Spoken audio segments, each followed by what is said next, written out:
অন্ধকারে লুকিয়ে আছে ভয়। আপনি কি প্রস্তুত? আপনি কি প্রস্তুত?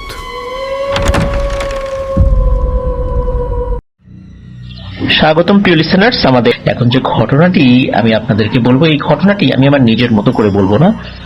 এটি যিনি পাঠিয়েছেন তার লেখা অনুযায়ী আমার কাছে মনে হয়েছে তার ভাষায় যদি আমি বলি আপনাদের বুঝতে সুবিধা হবে। তো ঘটনাটি যিনি পাঠিয়েছেন তার নাম হাসান জাহিদুর রহমান পিয়াল। এর আগেও তিনি আমাদেরকে ঘটনা পাঠিয়েছিলেন। তো চলুন তার লেখা ঘটনা থেকেই আমরা আপনাদেরকে পড়ে শোনাই। আসসালামু আলাইকুম আফনান ভাই ও প্রিয় লিসেনার্স, আশা করি আল্লাহর রহমতে সবাই ভালো আছেন। আমি হাসান জাহিদুর রহমান পিয়াল। আমার বাড়ি ঝালকাঠি জেলার রাজাপুর উপজেলার সত্যনগর গ্রামে। আমি বরিশাল সরকারি পলিটেকনিক ইনস্টিটিউট থেকে সিভিল ইঞ্জিনিয়ারিং শেষ করে বাবা ব্যবসা করছেন, তাই দেখাশোনা করছি বাবার সাথে। আফনান ভাই, আজকে যে ঘটনাটি শেয়ার করব এটা আমার আব্বুর মুখ থেকেই শোনা। আমার বাবার নাম জনাব রেজাউল করিম রেজভি মৃধা।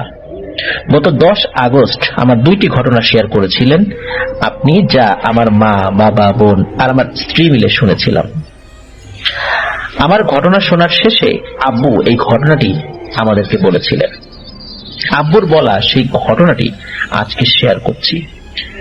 আব্বু যেভাবে বলেছেন ঠিক সেভাবে বলার চেষ্টা করছি, ভুল ত্রুটি ক্ষমা করবেন। সরাসরি ঘটনাতে যাচ্ছি। বলছেন আমার বাবা রেজাউল করিম রেজভি মৃধা। ঘটনাটি প্রায় 45 থেকে 50 বছর আগের ঘটনা। আমার বাবা অনেক আগেই মারা গেছেন। আমরা 6 ভাই বোন। বড় বোনের কিছুদিন আগেই বিয়ে হয়েছে, আর মেজ বোন ঢাকায় আমার এক ফুফাতো বোনের কাছে থাকতো। আর বড় ভাই বিডিআর এ চাকরি করতো বলে খুব দরকার ছাড়া বাড়িতে আসতেন না। বাবা মারা যাওয়ার পর আমরা বাকি 3 ভাই বোন মায়ের কাছেই রাত্রে ঘুমাতাম। মোটামুটি কষ্টেই দিন কাটাতাম, তবুও এখনকার থেকে শান্তিতেই ছিলাম। অভাব ছিল অনেক, কিন্তু মনে সন্তুষ্টি ছিল। কিন্তু আজকাল কেমন যেন সেই শান্তিটা আর পাই না। হয়তো মায়ের সান্নিধ্যে থাকতাম, তাই এমনটা ছিল জীবনটা। যাই হোক, ঘটনায় যাচ্ছি। ঘটনাটি যখন ঘটে সময়টি ছিল গরমকাল। মারাত্মক গরম যাকে বলে, ঠিক এমন একটা সময় চলছিল। আমার বড় বোন আব্বা যার নাম আদর করে রেখেছিলেন টুলটুল, তার বিয়ে হয়েছে কিছু মাস আগে। তো আপা শ্বশুর বাড়ি থেকে আমাদের বাড়িতে চলে আসেন বেড়াতে। এরকম আসতেন যেতেন। এরপরে কি হয় যে উনি যখন সন্তান সম্ভবা হন তখন উনি আমাদের বাড়িতে চলে আসেন বেশি সময়ের জন্য। সে সময়ে একটা নিয়ম ছিল যে মেয়েদের প্রথম সন্তান মায়ের বাড়িতে বা বাপের বাড়িতেই নাকি হতে হয়। এটা গ্রামের একটা রেওয়াজ। যাই হোক, আপা বাড়িতে আসলে আমরা খুব বেশি খুশি হই। তখন আমাদের টিনের ঘর ছিল। আপাকে মাঝের ঘরটার চকিতে ঘুমানোর ব্যবস্থা করে দেওয়া হয়েছিল। আর বলে রাখা ভালো যে সন্তান পেটে আসার 5 থেকে 6 মাস পর মায়েদের পেট বেশ বড় হয়ে যায়। এটা একটা স্বাভাবিক ব্যাপার। কিন্তু আমরা দেখতে পেলাম যে আপার পেটটা মনে হচ্ছিল একটু বেশি বড় হয়ে গিয়েছিল। এটা কেন হয়েছিল সেটা আমরা বুঝতে পারিনি। অবস্থা এমন হয়েছিল যে আপা ঘরের চৌকাঠ পার হতে পারতেন না অন্য রুমে যাওয়ার জন্য। সেক্ষেত্রে অন্য আরেকজন মানুষের হাত ধরে সাহায্য নিতে হতো। আপার হাঁটা চলাও বেশ অসুবিধা হতো। তাই আপার একার জন্য মাঝখানের রুমের এই চকিটা বরাদ্দ করা হলো। মা আর ছোট বোন আর ছোট ভাইকে নিয়ে মা আপার ওই রুমের পাশেই বিছানা পেতে ঘুমাতেন। আর আমি একটু বড় থাকায় আমাকে সামনের রুমে ঘুমাতে দেওয়া হতো। এভাবে কিছুদিন ভালোই যাচ্ছিল। কিন্তু হঠাৎ এক রাতে প্রচুর গরম ছিল, তার মধ্যে সবাই মোটামুটি ঘুমিয়ে পড়েছি। গভীর রাত, আনুমানিক 2:30 থেকে 3টার দিকে আমার ঘুম ভেঙে যায় টুলটুল আপার ডাকে। আমি প্রতিদিনের ন্যায় ওই দিনও সামনের চকিতে একলাই ঘুমিয়েছিলাম। ঘুম ভাঙতেই শুনি টুলটুল আপা মাকে ডাকছে।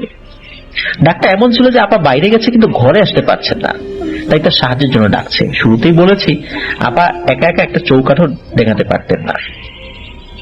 তো আপা মাকে ডাকছে, মা মা মা, এইভাবে 3টি ডাক দিয়েছিল।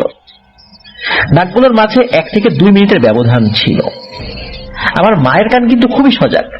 আর মা আপার রুমের পাশেই ঘুমিয়েছিল, তাই মায়ের এই ডাক আমার কানে শোনার, তার কিন্তু কানে শোনার কথা এবং আমার কানে শোনার আগেই মারই শোনার কথা, কিন্তু তাও মা শুনছে না।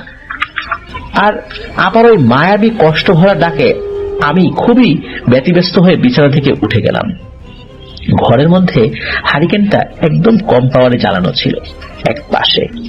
আমি ভালো করে কিছুই দেখতে পাচ্ছিলাম না, তাই ওই রুমের দরজার সামনে দাঁড়িয়ে মাকে জোরে জোরে দুইটা ডাক দিতেই মা জেগে ওঠে। আর মাকে আমি বেশ রাগ করেই বলি, মা আপনি খেয়াল করবেন না যে আপা বাইরে গেছে, আর সে আপনাকে কতবার ডাকলো, একটা বিপদ তো হতে পারে, কি যে করেন আপনি। দেখেন বাইরে আপা ডাকছে, যান যান তাড়াতাড়ি যান, কাছে নিয়ে আসেন। তখন মা উঠে বসে হারিকেনটার পাওয়ার বাড়িয়ে দিয়ে আপা যেখানে ঘুমায় ওই দিকটা ধরতেই দেখে যে টুলটুল আপা বেশ আরামেই ঘুমাচ্ছে এবং গভীর ঘুমে তিনি বিভোর। মা আমাকে বললেন, রেজবি তুই কখন শুনছিস যে টুলটুল বাইরে ডাকছে? তো আমি বললাম, এই তো মা মাত্র শুনলাম, আর আপনাকে ঘুম থেকে তুললাম, আপা 3 বার ডেকেছে আপনাকে। আমি তখনও মায়ের রুমে যাইনি, আমি যেখানে ঘুমাই ওইখান দিয়ে মায়ের সাথে এই কথাগুলো হচ্ছিল। মা বলে, আমি টুলটুলকে আনছি, তুই এখন ঘুমা, এই যে তোর আপা দেখ ঘুমাচ্ছে, দেখলি? আর মনে রাখিস রাতের বেলা যদি কেউ বাইরে থেকে ডাকে খবরদার দরজা খুলবি না, সে যেই হোক দরজা খুলবি না, আগে আমাকে ডাকবি, আমি খুলবো প্রয়োজনে। আমি ওই রাতে মায়ের কথা সব শুনে সবকিছু স্বাভাবিক মনে করেই ঘুমিয়ে যাই। মা আমাকে তখনও কিছু বুঝতে দেননি, কারণ আমি সহ আমার ছোট ভাই বোনগুলো ভয় পেতে পারে। আমাদের কথোপকথনে আমার ছোট বোন আর ভাইটারও ঘুম ভেঙে যায়। আমি ওই ডাকের সাড়া দিয়ে যদি দরজা খুলতাম তাহলে কি যে হতো আর কি দেখতাম তা আল্লাহ সুবহানাহু ওয়া তাআলা ভালো জানেন। যাই হোক, পরদিন সকালে মা আমাকে ডাকেন আর এগুলো বলে, সবকিছু আমি শুনে অবাক হয়ে যাই আর নিজের কানে কি শুনলাম এটা নিয়ে ভাবতে শুরু করি। মা বলেন, বাবা ভাবনা চিন্তা করে কিছু লাভ হবে না, ঘরে 7 মাসের অন্তঃসত্ত্বা মেয়ে, তুই তাড়াতাড়ি হুজুরকে নিয়ে আয়, আমি একটা অশুভ কিছুর গন্ধ পাচ্ছি। আমি আমাদের বাড়ির ইমাম সাহেবকে ডেকে নিয়ে এলাম। সব শুনে হুজুর আমাকে বলেন, যাও তুমি একটা বাটিতে করে বালি নিয়ে এসো। আমি হুজুরের কথা মতো বালি নিয়ে আসলাম আর হুজুরের দিকে দিলাম। হুজুর বালিতে তার ডান হাতের শাহাদত আঙ্গুলি দিয়ে কি যেন বালির উপর একটা আঁকিবুকি করছিলেন আর দোয়া কালাম করে ফুল দিতে থাকেন।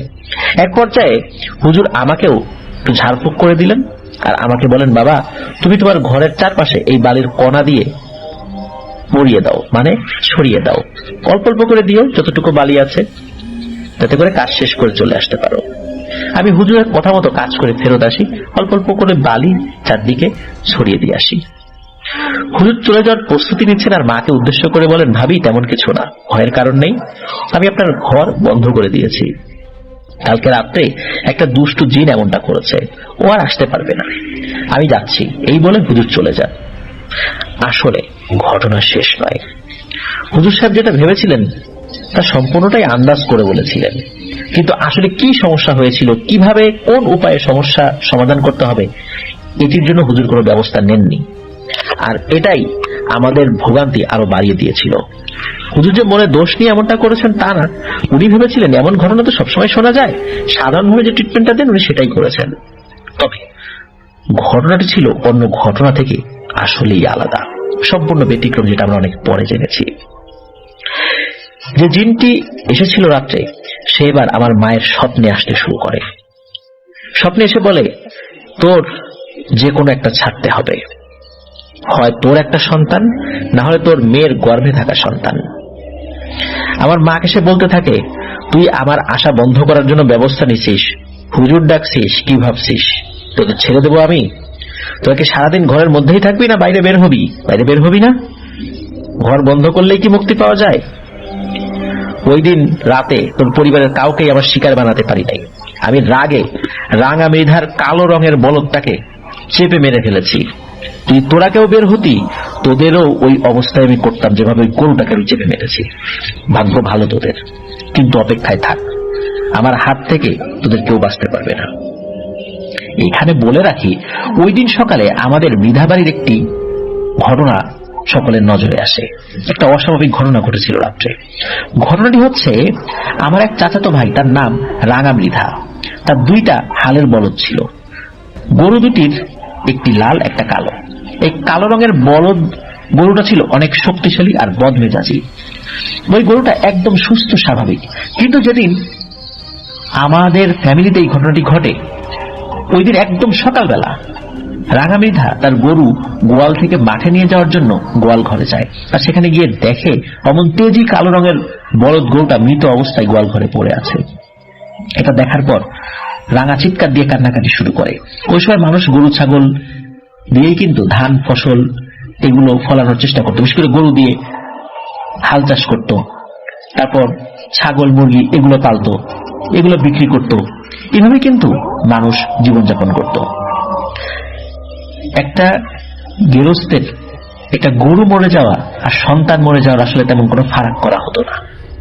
তো এরকম একটি গরু কোনো কারণ ছাড়াই মারা গেল, তাহলে একটা মানুষের কেমন কষ্ট হতে পারে। তার এমন একটা সম্পদ শেষ হয়ে গেছে, সে খুব ভেঙে পড়ে। এটা একটা রহস্য ছিল যে কিভাবে এরকম সুস্থ গরুটা হঠাৎ মারা গেল। এই রহস্য আমার মায়ের এমন স্বপ্ন দেখার পর বিষয়টা আমাদের কাছে স্পষ্ট হয়ে গেল। ওই দিন মায়ের স্বপ্নের পরে ঘুম থেকে উঠে মা আমাকে আবার ওই হুজুরের বাড়ি পাঠান, আর আমাদের বাড়ির কিছু কিছু মানুষের কাছে মা বিষয়টা বলেন। এক কান দোকানে যেতে যেতে এই বিষয়টা সকলের কানে পৌঁছিয়ে যায়। পরে সকালে আমাদের ঘরে এসে বিষয়টা নিয়ে আলোচনা করে অনেকেই, এবং এর একটা বিহিত করতেই হবে এমন সিদ্ধান্ত নেন সবাই। ওইখানে রাঙা ভাই আর তার ছেলে, যারা মোটামুটি ছোটই ছিল, ওরাও উপস্থিত ছিল। এমন সময় হুজুর আসেন। সকলের সামনেই মা এই স্বপ্নের কথা হুজুরের কাছে বলেন। হুজুর তখন টনক নড়ে। সে রুকিয়ে করার চেষ্টা করে, কিন্তু এই সমস্যার সমাধান করতে ব্যর্থ হয়। হুজুর অনেক চেষ্টা করার পরও যখন কোনো দিক কুল কিনারা করতে পারছেন না, তখন হুজুর বলেন, দেখুন, এটা আমার কাছে খুব জটিল বিষয় মনে হচ্ছে, এটির সমাধান আমি দিতে পারবো বলে মনে হয় না। তাও যেহেতু আপনারা বলছেন, আমি চেষ্টা করছি, এটা আমার 2-1 দিন সময় লাগবে। আমার পরিচিত একজন ভালো হুজুর আছেন, যিনি রুকিয়ার মাধ্যমে এই জটিল সমস্যাগুলো সমাধানে খুবই সিদ্ধহস্ত। আপনারা কি তার কাছে যাবেন? আমি ঠিকানা দিই। তখন হুজুর ঠিকানা দেন। এখন ওই হুজুরের বাড়ি বেশ দূরে থাকায় আশেপাশের মানুষজন বলছেন যে এত দূরের পথ কে যাবে, তার চেয়ে হুজুর আপনি 2-1 দিন সময় নেন, আমাদেরকে পরে জানান, আপনি চেষ্টা করেন। কিন্তু আমার মা রাজি ছিলেন না। তিনি গভীরভাবে কিছু একটা ভাবছিলেন, এবং তিনি অনুরোধ করছিলেন যেন ওই দূরের গ্রামের হুজুরকেই নিয়ে আসা হয়। কিন্তু সবাই বলেন যে না, দরকার নাই, 2-1 দিন দেখা যাক, তারপর সিদ্ধান্ত নিব। আমাদের ঘরে বড় বোনের পেটে অনাগত সন্তান, আর আমার মায়ের সন্দেহ ছিল ওই বাচ্চার ক্ষতি করাই হচ্ছে ওই পিশাচটার লক্ষ্য। তাই মা খুব ভীত ছিলেন, কিন্তু বাড়ির মানুষের কথা শোনা ছাড়া আসলে আর কোনো উপায় ছিল না। আশেপাশের মানুষরাও এটাই বলছিল, আর ওই হুজুরের বাড়ি তো অনেক দূরে, কে যাবে কাজ কাম ফেলে সেখানে। আমাদের ঘরে বড় কোনো পুরুষ মানুষ নেই, ওই হুজুরের কাছে যাবেন কেউ, তার উপায় ছিল না। এই কারণে এক প্রকার বাধ্য হয়ে আমাদেরকে সিদ্ধান্ত মেনে নিতে হয়েছিল। এসব নিয়ে আলোচনা, টেনশন এগুলো করতে করতেই সন্ধ্যা হয়ে গেছে। বাড়ির সকলের মধ্যে একটা ভয় কাজ করছে, অজানা একটা ভয়। মনে হচ্ছে রাতের বেলা কোনো হানাদার বাহিনী হানা দেবে, ধ্বংস করে দেবে সবকিছু। যাই হোক, ওইদিন আমাদের বাড়ির সকলে এবং এমনকি গ্রামের অনেকেই ভয় পেয়েছিল খুব, কিন্তু আল্লাহর রহমতে রাতের বেলা কারোর সাথে খারাপ বা ভয়ের কিছু ঘটেনি। কিন্তু পরের দিন সকাল থেকেই আমাদের হুজুরের আর কোনো খোঁজ খবর নেই। তিনি এশার নামাজের জন্য বাসা থেকে বের হয়েছিলেন, কিন্তু রাতে আর বাড়ি ফেরেননি। ওই দিন রাত্রে একটু বৃষ্টি হয়, হুজুরের পরিবারের লোকজন ভেবেছেন যে হুজুর হয়তো মসজিদে রাত কাটিয়ে দেবেন। হুজুর এটা প্রায় করতেন। হুজুরের বাড়ি থেকে মসজিদ কিছুটা দূরে হয়, হুজুর এমনটা করতেন। মাঝে মাঝে একান্তে ইবাদত করার জন্য এমনটা করেছেন।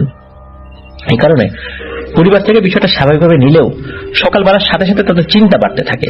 হুজুর এমন ভাবে মসজিদে রাত কাটালেও খুব সকালেই বাড়িতে ফেরত আসতেন, কারণ তাকে তার গরু ছাগল নিয়ে মাঠে যেতে হবে, মাঠে এগুলো বেঁধে আসতে হবে। হুজুরের 3টা মেয়ে ছিল, কোনো ছেলে সন্তান ছিল না।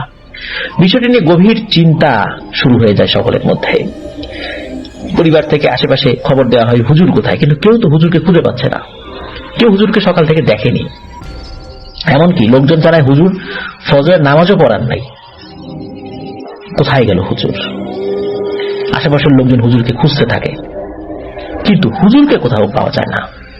এদিকে সন্ধ্যা হবে হবে ভাব, তার কিছুটা আগে বেশ কয়েকজন মানুষ হুজুরকে কোলে করে মসজিদের সামনে নিয়ে আসেন। তারা ছিল প্রায় 2 গ্রাম পরের একটা গ্রামের মানুষ।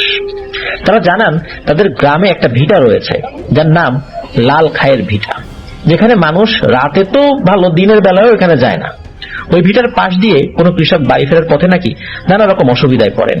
এবার কাউকে কাউকে নাকি কোনো আগন্তুক ভারী কণ্ঠে ওই ভিটার মধ্যে ডাকে। এটা দেখে যখন তারা জোরে হাঁটা শুরু করে বা দৌড়ে ওই স্থান ছাড়তে চায়, তখন নাকি ওই ব্যক্তি অকথ্য ভাষায় গালিগালাজ করে আর অভিশাপ দেয়। এমনটাই ওই লাল খায়ের ভিটা নিয়ে লোকমুখে শোনা যেত। তাই সব সময় এই ভিটাকে মানুষ ইগনোর করে দূরে থেকে ঘুরে যেত। তাদের ওই পথ পাড়ি না দিলেই নয়, তারা দল বেঁধে ওই স্থান পার হতো। এমন একটা দল বাড়ি ফেরার পথে একজন হুজুরকে পড়ে থাকতে দেখেন। তখন তারা ওই হুজুরের কাছে গিয়ে দেখেন যে আরে এ তো 2 গ্রাম পরের হুজুর। কারণ হুজুরকে অনেকে চিনতেন, তিনিও ঝাড়ফুঁক করতেন, অনেক বাড়িতে আসা যাওয়া করতেন, এই কারণে অনেকে তাকে চিনতেন। তখন তারা এই হুজুরকে তার বাড়িতে নিয়ে আসার জন্য রওনা হন। আগে মসজিদে নিয়ে আসেন, তারপর বাড়িতে নিয়ে আসেন। সবাই হুজুরকে যখন বাড়িতে আবার দিয়ে যান, হুজুরের জ্ঞান ফেরে পরের দিন সকালবেলা। হুজুরের কাছে বিস্তারিত জানতে চাইলে তিনি কিছুই বলতে পারেন না। তিনি শুধু ড্যাব ড্যাব করে তাকিয়ে থাকেন সবার মুখের দিকে, মনে হচ্ছে উনি অপরিচিত কাউকে দেখছেন বা এক জগৎ থেকে আরেক জগতে চলে এসেছেন, এমনটা মনে হচ্ছিল। হুজুরের খাওয়া দাওয়া সব বন্ধ হয়ে যায়, কথাও বলতে পারেন না ভালো করে। অবস্থা বেগতিক দেখে আগের দিন যেই হুজুরের কথা নিয়ে আলোচনা করা হয়েছিল, সবাই সেই হুজুরের কাছে যান বাধ্য হয়ে। তারা সকলেই এবার একটা বিষয় নিয়ে ভীত হন যে এই অপশক্তির প্রভাবে যদি এই হুজুরের এই অবস্থা হয়, তাহলে সাধারণ মানুষের কি অবস্থা হবে। এটা ভেবেই মূলত সবাই বড় হুজুরের কাছে যান এবং সব বিষয় খুলে বলেন। ওই হুজুরের নামটা আমার ঠিক মনে নাই, তার গ্রামের বাড়ির নামটাও আমার এখন আর মনে পড়ে না। তবে আমাদের গ্রাম থেকে কয়েক গ্রাম পরে, বেশ কয়েক গ্রাম পরে হবে। আমাদের গ্রামের মানুষ হুজুরকে আমাদের বাড়ি নিয়ে আসতে চাইলে তিনি সবকিছু শুনে সকলের উদ্দেশ্যে বলেন, শোনেন, আমি এখন আপনার সাথে কিভাবে যাই বলেন। আমার এলাকার যেই জিনেরা রয়েছে বা আমার পরিচিত যে জিনেরা রয়েছে তাদের কাছ থেকে আমাকে একটু তথ্য নিতে হবে, তারপরে আমি ব্যবস্থা নিতে পারি। হুজুর কথা সবাই সমর্থন করেন এবং সেই সাথে দ্রুত প্রতিকারের দাবি করেন। আর সমাধান না হওয়া পর্যন্ত কি করা যাবে এটা নিয়েও জানতে চান। হুজুর বলেন যে আমি দেখছি কি করা যায়, আপনাদের মধ্যে 2 জন বা 3 জন থাকেন, বাকিরা চলে যান। এদের কাছে আমি পানি পড়ে দিব, আরো কিছু প্রয়োজনীয় বিষয় বলে দিব। তারা যেভাবে বলবে আপাতত আপনারা তাই শুনবেন, নামাজ পড়বেন, আল্লাহর কাছে সবাই দোয়া করবেন। আল্লাহর ইচ্ছায় সবকিছু সমাধান হয়। কোনো মানুষ কোনো কিছু করতে পারবে না, কোনো জিনও কোনো সমস্যার সমাধান দিতে পারবে না। আর ওই হুজুরের বিষয়ে বলেন যে তার বিষয়ে আমি কোনো প্রতিকার এই মুহূর্তে দিতে পারবো না, তবে আপাতত আমি পানি পড়া, তেল পড়া এগুলো দিয়ে দিচ্ছি, তারপর কিছু সরিষা পড়া এগুলো দেন। ওই লোকগুলো বেশ রাত করেই গ্রামে আসেন। সবাইকে, গ্রামের প্রত্যেকটা বাড়িতে হুজুরের দেওয়া পানি পড়া দিয়ে আসা হয়। তারা মূলত 1 বোতল পানি পড়া থেকে অন্য জায়গায় পানি মিশিয়ে সকলকে দিচ্ছিলেন, কারণ এতগুলো বাড়িতে তো পানি পড়া দেওয়া সম্ভব নয় সেইভাবে। আর ওই হুজুরের বাড়িতে গিয়ে পানি পড়া এবং সরিষা পড়া, তেল পড়া এগুলো দিয়ে আসেন। ওই দিন যখন পার হয়ে গেল, রাতের বেলা, গভীর রাত, আমাদের বাড়ির চালে অনেক বড় বড় ঢিল এসে পড়ে। একসাথে প্রায় 8-10টা ঢিল ছুটছে এমন মনে হচ্ছিল, কিন্তু এত কিছু হয়ে যাচ্ছে টুলটুলা পাহাড়, তিনি কিন্তু কিছুই টের পাচ্ছেন না। আর তাকে কোনো কিছু ওইভাবে বলাও হতো না, কারণ তিনি তো অসুস্থ, যেহেতু উনি সন্তান সম্ভবা। এসব বিষয় নিয়ে চিন্তা করলে গর্ভের বাচ্চার ক্ষতি হতে পারে, তারও ক্ষতি হতে পারে। উনি এতটুকু জানতেন যে আশেপাশে কিছু সমস্যা হয়েছে, তাকে সাবধানে থাকতে হবে, জাস্ট এতটুকুই তাকে বলা হয়েছিল। তো যাই হোক, এভাবে 2 দিন কোন রকমে কাটানো হলো। দিনের দিন হুজুর আসেন, আমাদের বাড়ির মসজিদে ওঠেন এবং তার সাথে আরো 4 জন কোরআনে হাফেজ আসেন, যারা সবাই ওই বড় হুজুরের ছাত্র। হুজুর এসেছেন এটা শোনার পর সবাই মসজিদের কাছে যান এবং দেখতে পান হুজুর আর তার ছাত্ররা সালাত আদায় করছেন। সবাই অপেক্ষা করতে থাকেন, আর বেশ কিছুক্ষণ তারা অপেক্ষা করেনও। হুজুর সালাত শেষ করে গ্রামের সব জায়গায় যেন আল্লাহ তাআলা বিপদ আপদ থেকে হেফাজত করেন, এই জন্য আল্লাহর কাছে সাহায্য প্রার্থনা করেন। হুজুরের সাথে সকলে সম্মিলিতভাবে দোয়া করতে থাকেন আল্লাহর কাছে। হুজুর অনেক কান্নাকাটি করে আল্লাহর কাছে সাহায্য চান। তো গ্রামের উপস্থিত যারা ওই সময় ছিলেন তারাও একই সাথে আল্লাহ তাআলার কাছে সাহায্য প্রার্থনা করেন, আল্লাহর কাছে কান্নাকাটি শুরু করেন। শেষ হয় মোনাজাত। হুজুর সকলের উদ্দেশ্যে খুব সংক্ষিপ্ত একটা বক্তব্য দেন। তার বক্তব্যটা এমন ছিল যে এই গ্রামে 40 জন জিন অনেক আগে থেকেই আছে, যাদের মুরব্বী বা নেতা অল্প কিছুদিন আগে মৃত্যুবরণ করেন। তিনি খুবই ভালো এবং পরহেজগার আল্লাহ ভীরু ছিলেন, কিন্তু তিনি এবং তার যে সাঙ্গপাঙ্গ যারা ছিলেন তারা প্রথম জীবনে কোনো ধর্মই মানত না, না হিন্দু ধর্ম, না ইসলাম ধর্ম, না বৌদ্ধ, না খ্রিস্টান, না ইহুদি, কোনো ধর্মই তারা মানত না। তারা শত শত বছর ধরে মানুষের ক্ষতি করেছে। তাদের মূল কাজই মানুষকে ক্ষতি করা। কোন নবজাতক ভূমিষ্ঠ হলে সেই নবজাতককে ক্ষতি করা, বা ভূমিষ্ঠ হবে তাকে ক্ষতি করা, তারপরে মানুষের গবাদি পশু খাদ্য হিসেবে গ্রহণ করা, এইভাবেই তারা মানুষকে বিভিন্নভাবে উত্তপ্ত করতে, কষ্ট দিত। কিন্তু একটা সময় একজন কামেল পীরের হাতে তারা বন্দী হয়ে যান। তো কামেল পীর তাদেরকে আসলে ওরকম গুরুতর কোনো শাস্তি না দিয়ে তাদেরকে ভালো হওয়ার জন্য অনুরোধ করেন। কামেল পীরের আমল, আখলাক, তার কথায় মুগ্ধ হয়ে ওই 40 জন জিনের মধ্যে অনেক জিনই তার হাতে বায়াত গ্রহণ করেন। কিন্তু কামেল পীর সাহেব কাউকে জোর করেননি বায়াত গ্রহণ করার জন্য, কিন্তু সিংহভাগই তার হাতে বায়াত গ্রহণ করে ভালো হয়ে যান এবং তারা কথা দেন যে আর কখনো কোনো মানুষকে ক্ষতি করবেন না। ওই কামেল পীর সাহেব যতদিন জীবিত ছিলেন তারা যারা তার হাতে বায়াত গ্রহণ করেছিলেন তার কাছে এসে বিভিন্ন ধর্মের বিভিন্ন বিষয়, হুকুম আহকামগুলো শিক্ষা নিতেন এবং কখনোই মানুষের উপকার ছাড়া ক্ষতি করত না তারা। তো এভাবেই তাদের একটা বড় পরিবর্তন ঘটে। আর ওই জিনদের যে নেতা তিনি সবচাইতে বেশি দুর্ধর্ষ শক্তিশালী ছিলেন, কিন্তু তারপরও তিনি ভালো হয়ে যান এবং সকলের মধ্যে আমল আখলাকের দিকে তিনি সবার উঁচুতে অবস্থান করেন। যারা তার অনুগত ছিল কিন্তু ভালো হয়নি, তারাও মানুষকে ক্ষতি করার চিন্তাও করতে পারত না। সমস্যা যেটা হলো যে কিছুদিন আগে যখন ওই জিনটি মারা যায় তখন ওই জিনের যিনি সর্দার হন ওই দলের, এই সর্দারটা খুব বদমেজাজি। তার মনের মধ্যে বেশ ক্ষোভ ছিল ওই এলাকাবাসীর উপরে। কারণ হচ্ছে যে ওই কামেল পীর তো জোর জবরদস্তি না করলেও মনের মধ্যে একটা ক্ষোভ ছিল যে কিছু ক্ষতি ওই এলাকাবাসীর করবেই। যদিও তারা যখন বন্দী হয়েছিলেন ওই কামেল পীরের হাতে, ওই জেনারেশন, মানুষের ওই জেনারেশনটা তো মারা গিয়েছে, কিন্তু তাদের উত্তরসূরিরা তো রয়ে গিয়েছে। এই জন্য মানুষের ক্ষতি করার জন্য তার একটা মনের ভিতরে আগের থেকে বাসনা ছিল, সেটা জাগ্রত হয়ে যায়। আর যেই জিনেরা ভালো হয়নি কিন্তু ওই দলনেতা ভালো হওয়ার কারণে কারো ক্ষতি করতে পারত না, তারাও সুযোগটা পেয়ে যায়।